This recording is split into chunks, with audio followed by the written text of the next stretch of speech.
আচ্ছা, এটা ঢুকলে আমাকে 720 দিয়েন। 720 ছেড়ে আসছে। হ্যালো, আচ্ছা। হ্যালো, হ্যাঁ সাবির, এই আগে পাহাড়িকা যাবে, তুমি এখনো গাড়ি উঠায় না। জাকির হোসেন ছেড়ে আসছে অলরেডি। হ্যাঁ হ্যাঁ হ্যাঁ, তুমি দিও না। হ্যাঁ, স্যার, আপনি যে কর্মযজ্ঞের মধ্যে রয়েছেন, আপনার সঙ্গে কথা বলার সাহস পাচ্ছিলাম না। আপনি যদি অবৈ দেন, আপনার সঙ্গে খানিকটা কথা বলতে পারি। অবশ্যই। Thank you sir. স্যার, এত রাত পর্যন্ত কি করছেন আপনি? এত রাত পর্যন্ত আমার ডিউটি শুরু হলো মাত্র।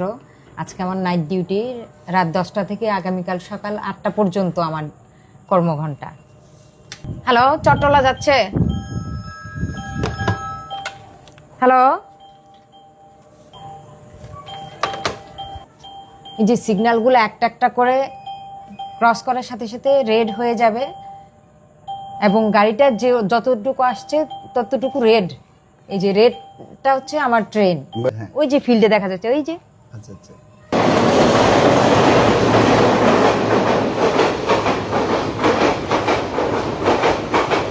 লিখি।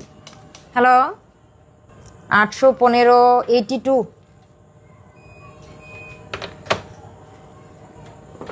যে লাইন ক্লিয়ার চাওয়ার সময় এবং লাইন ক্লিয়ার দেওয়ার সময়টা আমরা লিপিবদ্ধ করি। যে তারপরে প্রাইভেট নাম্বার আমরা লিখি। গাড়ি যখন আউট দেয়, যে ওদের স্টেশন ছেড়ে আসলো, ওদের স্টেশন থেকে কখন ছেড়ে আসছে সেই টাইমটা আমরা লিপিবদ্ধ করি, এবং সাথে আমাদের স্টেশনে কখন প্রবেশ করলো এবং আমাদের স্টেশন থেকে কখন ছেড়ে গেল সেই টাইমটা লিপিবদ্ধ করা হয়। হ্যালো, 27 14 815 ক্রু চেঞ্জিং পাওয়ার।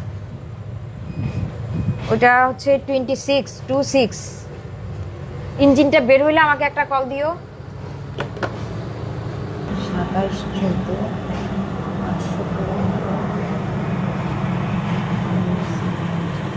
হ্যালো, ইঞ্জিনটা বের হইলে আমাকে একটা কল দিও, ঠিক আছে?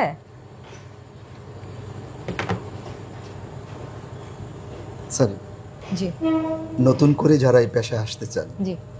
বিশেষ করে নারীরা, হুম। তাদের কি বলতে চান? কি অভয় দিতে চান? কি সাহস দিতে চান? অভয় দিতে চাই এজন্য যে এই পেশাটাকে দূর থেকে যতটা দেখে মনে হয় যে পরিবেশটা খুব কঠিন বা কাজটা খুবই চ্যালেঞ্জিং বা এটা আমরা করতে পারবো কিনা, আসলে ব্যাপারটাও ওরকম না। কাজ করতে করতে সব কিছুই সহজ মনে হয়। হ্যালো, ইঞ্জিন উঠছে? ঠিক আছে, পাঠায় দাও।